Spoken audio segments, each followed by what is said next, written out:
President Donald J. Trump is back in office. He's cleaning house. He's restoring order, and he's doing what the last administration refused to do. But now ICE agents have just raided an entire migrant town, uncovering cartel fugitives, trafficked children, and smuggling rings operating in plain sight. Now, while criminals were being zip tied and loaded into vans, guess what happened next? Joe Biden's own former aides, top level White House insiders, just started pleading the fifth. That's right, guys.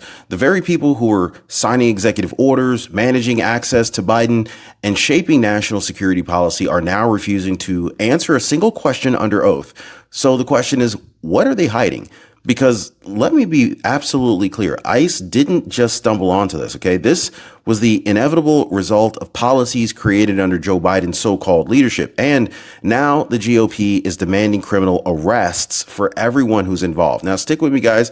In the next few minutes, I'm going to go ahead and expose and just blow this whole thing wide open. The shocking link between ICE agents and Biden's inner circle, while Anthony Bernal, Annie Tomasini, and many others could be criminally liable, and how this trail of child labor, fake identities, and cartel cash leads straight to the White House gates.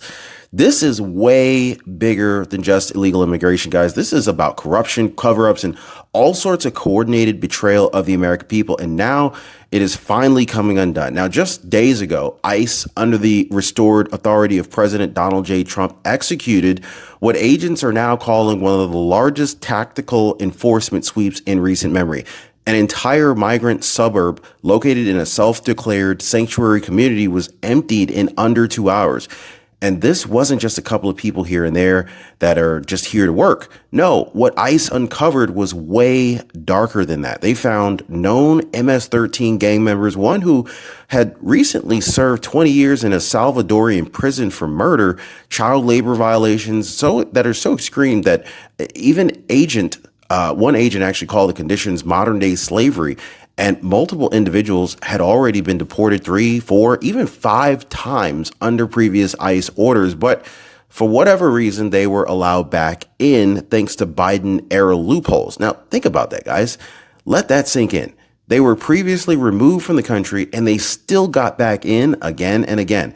So the question is, who allowed this? Who built the policies that let murderers re-enter? And most of all, who protected these guys once they were back here, right? Because this wasn't just a policy failure or maybe even a failure of enforcement. This was a failure of leadership at the highest level.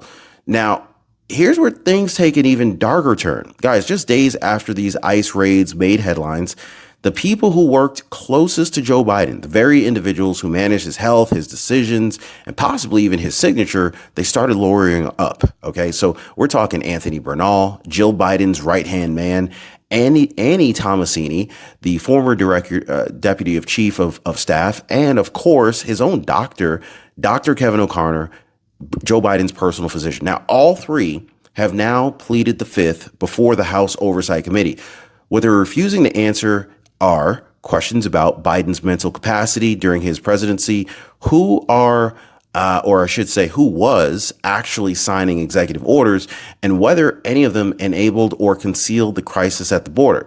You see the timing here, guys? ICE uncovers gang networks and child exploitation, and the next day, Biden's top aides suddenly all of a sudden can't speak without risking incrimination. I mean, come on. Ask yourself this. If you've got nothing to hide, then why go silent now? Why did they sign off on, using Biden's Autopen?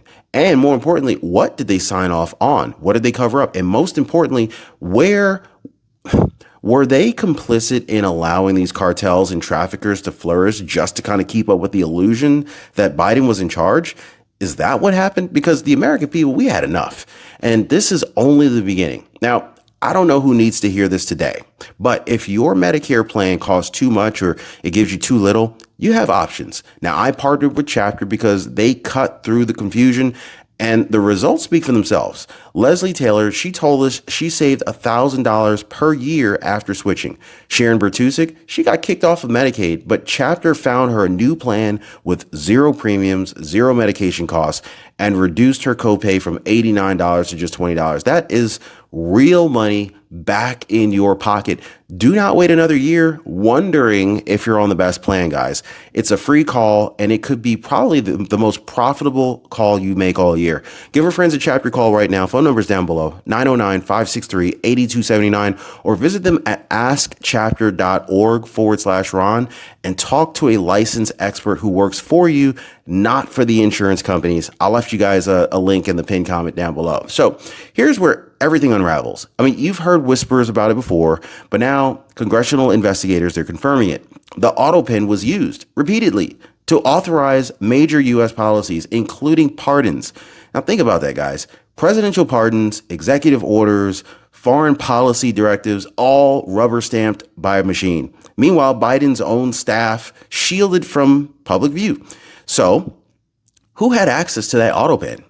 Anthony Bernal, Jill Biden, White House aides like Annie Tomasini, they all did. These were not low-level staffers. These were gatekeepers. They controlled who saw Biden, what he saw, and what he signed or what the Autopen signed for him. And while they were quietly approving blanket policies that weakened ICE, Trump-era enforcement protocols were getting gutted. Guys, this is why ICE is now targeting companies and nonprofits connected to this mess. Warehouses, food processing plants, cannabis farms, temporarily, there were all sorts of temporary employment hubs that are set up in sanctuary cities. Real quick, guys, ask yourself this. Should they eliminate the use of the Autopen, just kind of like make it illegal to use that? Just drop a yes or no, yes or no on whether or not the Autopen should remain in use. Just let me know. These businesses, guys, using fake IDs, hiring underage migrants, and in many cases, they're paying off smugglers who brought these workers across the border in the first place. So you got to ask, was this incompetence, or was it a calculated operation signed off on by people now refusing to testify? Now, if ICE is finding cartel operatives in U.S. suburbs, then who approved that policy that helped them get here and stay here, right? Now, of course, the gloves are finally coming off. Representatives Byron Donalds and Anna Paulina Luna they're no longer just calling for hearings. They want arrests. Guys, they're invoking 18 U.S. Code 1004. This is the federal statute for lying to Congress. And they're pointing the finger at everyone involved in this Biden cover-up. I'm talking staffers who hid the president's mental decline, aides who refused to disclose who used the Autopen, and intelligence officials who lied to the public and created fake Russian narratives to deflect from the real crimes. Now, these are not just political scandals anymore. This is potential criminal conspiracy, obstruction of justice, and endangering national security. And guess what? Pam Bondi and Kash Patel, under President Trump's leadership, now have full authority to act on those referrals. They didn't just have a case. They've got evidence, timelines, sworn testimonies, and of course, the entire nation's watching this unfold. So when the people responsible for shaping border policy plead the fifth, when ICE agents are risking their lives to arrest cartel leaders while Biden aides refuse to speak, how long before the cuffs come out? Seriously, right? So what exactly was allowed to grow while Biden's inner circle was allegedly running the country from behind a curtain? Let's talk about the criminal infrastructure ICE is now tearing apart, piece by piece, under President Trump. Because during the raids in places like Glass House Farms in California, Alba Wine and Spirits in New Jersey, ICE didn't just find some undocumented workers. They found children. Yes, guys. Minors working in some brutal conditions, smugglers posing as guardians, slipping kids into forced labor pipelines, and employers knowingly hiring underage migrants using fake social security numbers and stolen IDs. And here's the part that chills you. Many of these minors told ICE agents they were forced to send their earnings back to their smugglers. Or if they didn't, they would face all sorts of violent consequences for their families back home. So that's not immigration. That sounds to me like trafficking or even worse. And so this was all happening on American soil in Democrat-run sanctuary cities under the silent approval of people now pleading the fifth. These were not isolated failures. These were coordinated systemic collapse, okay? And now we know who built the system. So here's the kicker, okay? While ICE agents were uncovering gang tattoos, drug ties, and children in bondage, Where was the media? Where were the headlines? Where was the outrage? Nowhere. Nowhere to be seen. No questions for Bernal. No pushback from when Tomasini walked into her deposition and refused to speak. There was no investigations that took place into how the Autopen was used to sign the pardons. Now, a lot of you guys are asking why, right? And that's a very good question. Because the same deep state operatives who pushed disinformation about Trump, they're the same ones that are shielding Biden's former staff from scrutiny. You got Representative Luna. She said it out perfectly. All right. This is the Obama era cabal, still clinging to power, still protecting their insiders. Yeah. I mean, this is what's happening. They're still trying to erase the disruption that was President Trump, a man who wasn't supposed to win and wasn't supposed to come back, but he did. And now their empire of silence is cracking wide open. Now, if these staffers, these advisors, these handlers lied, covered, and signed, and now pled the fifth, then what else are they trying to hide that we haven't yet uncovered, right? So let's go ahead and just stop pretending that this was ever about policy disagreements or some political civility. No, this was about power. It was always about power. And more importantly, who stood in the way of that power? That person? Donald J. Trump. He was the one man who refused to play the game, who couldn't be bought, and who wasn't afraid to call out the rot in Washington loudly. And then what happened? Well, I think we can kind of remember some of the items that happened. For example, they launched the Russia collusion hoaxes, wiretapped his campaign, impeached him over a phone call, indicted him 91 times, and then even, according to public reports, tried to physically eliminate him twice. Why? Because Trump represents the one thing that they fear the most, a government that works for the people, not the permanent political class. Under President Trump, ICE is no longer restricted. They're empowered, okay? And under Trump, law enforcement isn't just about like reaction. It's about prevention, protection, and justice.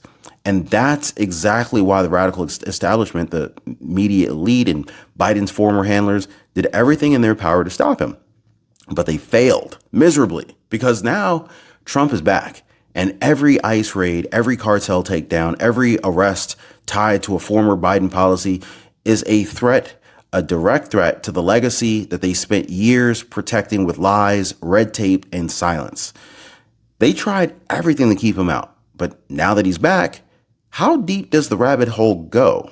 So now we arrive at probably the most important question of all. Will justice be served?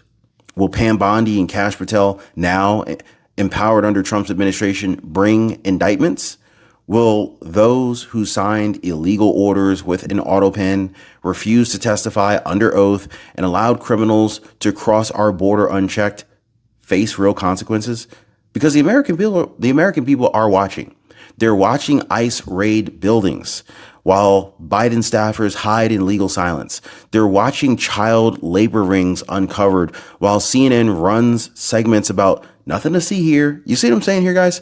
They're watching criminals in vans and they're wondering, when will the ones in suits be held to the same standard? Because at this point, it's not about politics anymore. It's about right and wrong. It's about protection or betrayal, justice or immunity. So I'll just go ahead and ask you directly. If the people responsible for letting in gang leaders, traffickers, and repeat violent offenders are now refusing to answer for it, should they be allowed to walk free? Or should they face the same handcuffs that they let ICE put on our streets? So if you believe this cannot be swept under the rug, if you believe justice must be served, then I want you to share this video right now. Comment below with one word: arrest. Because this time, the American people are not just watching, they're keeping score. And YouTube thinks that you're going to really want to watch this next video that just popped up right here on your screen. So click that video right now because the next chapter is even more explosive than this one. I'll see you guys next time.